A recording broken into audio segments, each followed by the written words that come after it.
نبی کریم صلی اللہ علیہ وسلم مدینہ کے ایک بلند مکان پر چڑھے، پھر فرمایا، کیا تم لوگ بھی دیکھ رہے ہو جو میں دیکھ رہا ہوں کہ ان قریب تمہارے گھروں میں فتنے اس طرح برس رہے ہوں گے جیسے بارش برستی ہے۔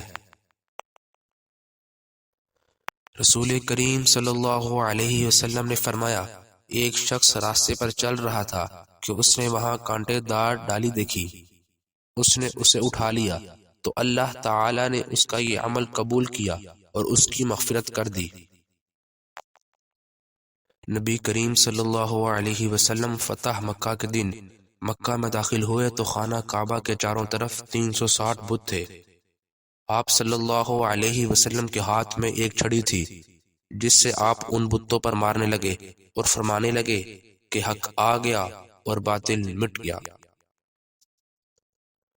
آپ صلی اللہ علیہ وسلم نے فرمایا کہ جو شخص اپنے مال کی حفاظت کرتے ہوئے قتل کر دیا گیا وہ شہید ہے۔